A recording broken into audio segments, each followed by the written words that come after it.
Okay, ચલો આ આપણે રેડી કરાવી દીધું છે. કયું રાજ્ય, તમને પરીક્ષામાં પ્રશ્ન પૂછે કે મિત્રો કયું રાજ્ય કેન્દ્ર શાસિત પ્રદેશ સૌથી વધુ દરિયાઈ સીમા ધરાવે છે, એટલે અહીંયા તમને પૂછે કે સૌથી વધુ દરિયાઈ સીમા ધરાવતો કોઈ પ્રદેશ હોય ભારતનો તો કયો આવશે. અહીંયા મિત્રો એકદમ શાંતિથી આન્સર આપજો.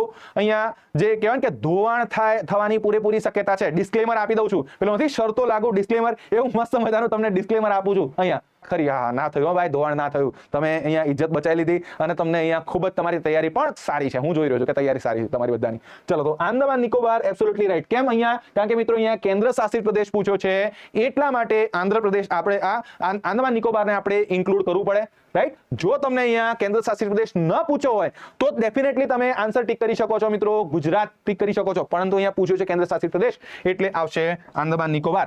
હવે તમને અહીંયા મારે પ્રશ્ન પૂછ્યો છે કે 1970 સુધી જે તે ટાઈમમાં ભારતનું જ્યારે આ વાત થઈ હતી કે સાહેબ કેટલી ભારતનો આ પ્રદેશ છે, તમને પૂછે કે સાહેબ આ ભારતનો જે પ્રદેશ છે, યસ ભારતનો જે આ પ્રદેશ છે 1970 સુધી, અહીં સુધી આપણને જે મેપિંગની પદ્ધતિ હતી મિત્રો, એ જે એસ્ચ્યુરી ડેટા હોય, એ જે નદીની આજુબાજુનો જે વિસ્તાર હોય એ ગણવામાં આવતો નતો.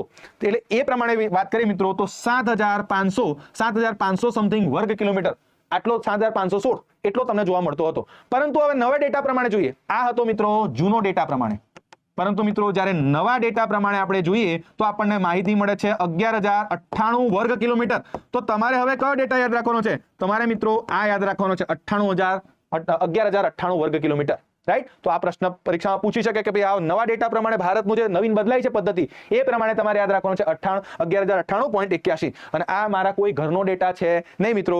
જો અહીંયા તમને જોવા મળશે 2025 નો લેટેસ્ટ આ ડેટા, એટલે કે 29 એપ્રિલ એનો સર્ક્યુલર, આ સર્ક્યુલર ભારત સરકારનો છે, ministry of sport, shipping and waterways, એમાં એ લખ્યું છે કેટલો જોવા મળશે તો 11098.81 જોવા મળશે. અને એની અંદર પણ ફર્ધર આપણે માહિતી લઈએ તો જો તમને પૂછે મિત્રો રાજ્ય, તો રાજ્યમાં માહિતી આવશે સાચો ભારતનો ગુજરાતમાં 2340.62, અને સમગ્ર ભારતમાં પૂછે તમને તો આવશે આંદામાન નિકોબાર, જેમાં 3083.50 વર્ગ કિલોમીટર છે. તો કેવી રીતે પ્રશ્ન પૂછાય છે મિત્રો, એવી રીતે તમારે જવાબ આપવાનો છે. જો એકલું પૂછ્યું હોય રાજ્ય તો ડેફિનેટલી તમારે ગુજરાત યાદ રાખવાનું છે, પણ મિત્રો નવ ગુજરાત બાબતે યાદ રાખજો આંકડો કે 2340 વર્ગ કિલોમીટર છે. અને મિત્રો તમને પ્રશ્ન પૂછાય કે આંદામાન નિકોબાર, તો આમાં આ એડ વસ્તુ કરવી પડશે.